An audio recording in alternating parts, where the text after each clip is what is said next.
Let's begin with some business stories now, as Nigeria has ranked 11th position on a top 20 list of countries with the largest proven oil reserves in 2021. Well, that's according to the latest report obtained from the Energy Information Administration. Despite the rank, Nigeria's crude oil reserve remains at 37 billion barrels for the past 10 years due to low exploration for new discoveries. Yet Nigeria's crude oil is one of the most preferred due to its low sulfuric content and low corrosiveness to refinery infrastructure. However, key operators of the oil and gas sector have projected that Nigeria is well positioned to sustain its position as a top oil producer here in the continent. Away from the oil and gas sector, despite measures by the Central Bank of Nigeria, that's the Apex Bank, to mop up excess liquidity, Nigeria's money supply surged to 51.8 trillion naira in November 2022, with an increase of 7.97 trillion naira year to date. This is according to statistics obtained from the Apex Bank here in the country. The broad money supply used to measure liquidity in the economy has been on an upward path and at a rapid pace in the recent years.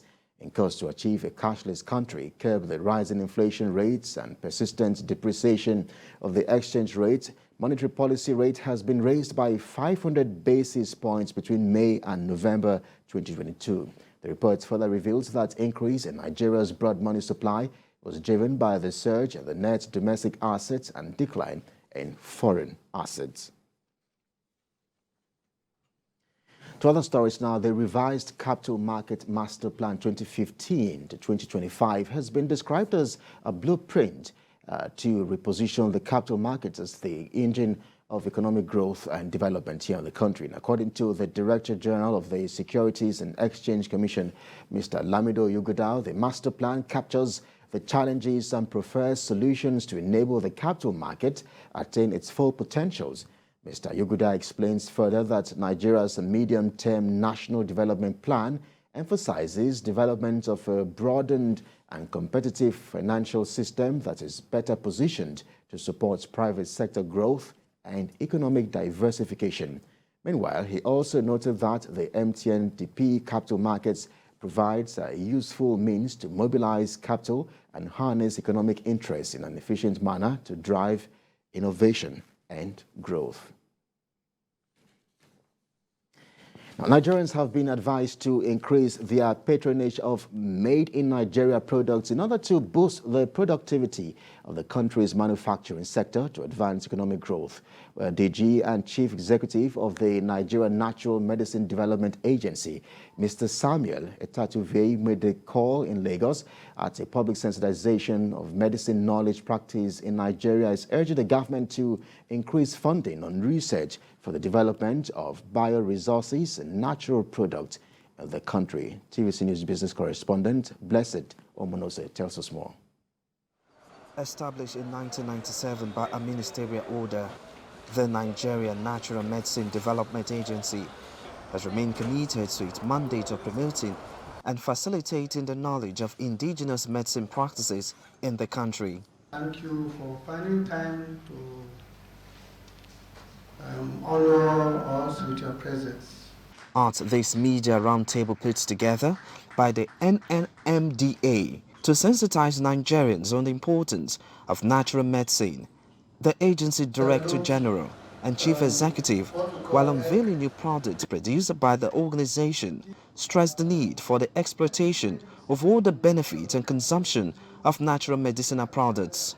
Drug development takes time. Drug development takes money. It takes good initiative and innovation. So I want to encourage us that there's nothing to fear.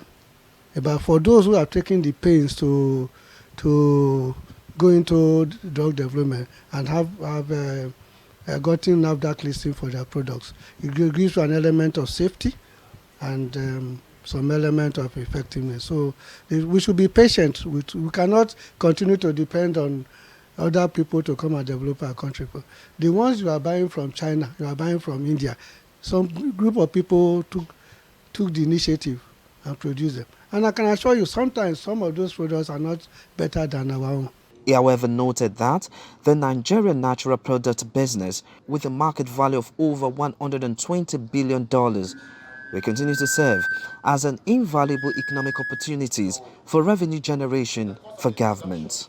If we produce our herbs, herbal medicines locally, you reduce the importation of similar products from outside. So you save foreign exchange for the country. So it's an economic contributor to the general grain of the GDP of the country. I want to also call on government to make importation of equipment a bit easier, because that is equipment and packaging are the greatest challenge for producers of our medicinal plants. Our herbal medicines or natural products in this country.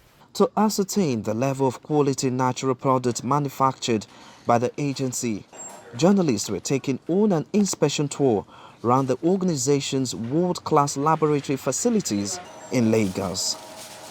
Blessed Omonose, TVC News, Lagos. And let's turn our attention now to global markets as Asian equities rose today as investors looked to end the year on an optimistic note after U.S. data showed the Federal Reserve's aggressive monetary policy was dampening inflationary pressures, even as the worries over COVID cases in China persist. MSCI's Broadex Index of Asia-Pacific shares outside Japan rose at 0.71%, but is set to end the year down at 19%, its most horrible performance since 2008. And futures indicated European stocks were unlikely to retain the end-of-year cheer, with the Euro Stoxx 50 futures down at 0.16%, German DAX futures 0.13% lower, and FTSE futures down at 0.01%. And E-mini futures for the S&P 500 fell at 0.10%. Japan's Nikkei rose at 0.22%, while Australia's SX 200 index closed up at 0.5%. And China's Blue Chips Index and the Shanghai Composite Index were both up at 0.6%, while Hong Kong's Hang Seng Index rose nearly at 1%. Away from global markets, the Securities Commission of the Bahamas is holding FTX's assets worth $3.5 billion to deliver them to customers and creditors who own them. FTX's digital assets in the Bahamas have been transferred to digital wallets after the company and affiliates filed for U.S. bankruptcy in November. According to the executive director of the commission, Mrs. Christina Rowley, FTX's founders, Mr. Sam Bankman-Fried and Mr. Gary Wong have no access to the tokens that were transferred or frozen. All transferred assets were and remain under the sole control of the Securities Commission.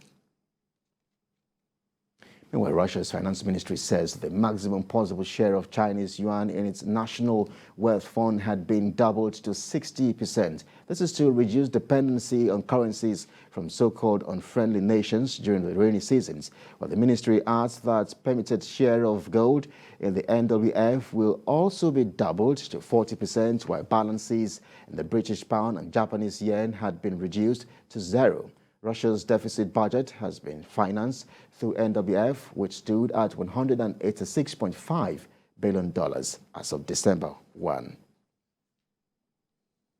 Let's wrap things off now with crude oil prices on the international market. As we recorded, mixed trading today, on track for their second straight annual gains, although modest, in a stormy year marked by tight supplies because of the war in Ukraine. A strong dollar and weakening demand from the West has stopped crude import to China. U.S. West Texas intermediate crude remains in the red zone, selling at $77.97 per barrel with a price decline of 0.55%. Brent crude futures also experiences a downward price review of 0.37% and to sell at $83.15 per barrel.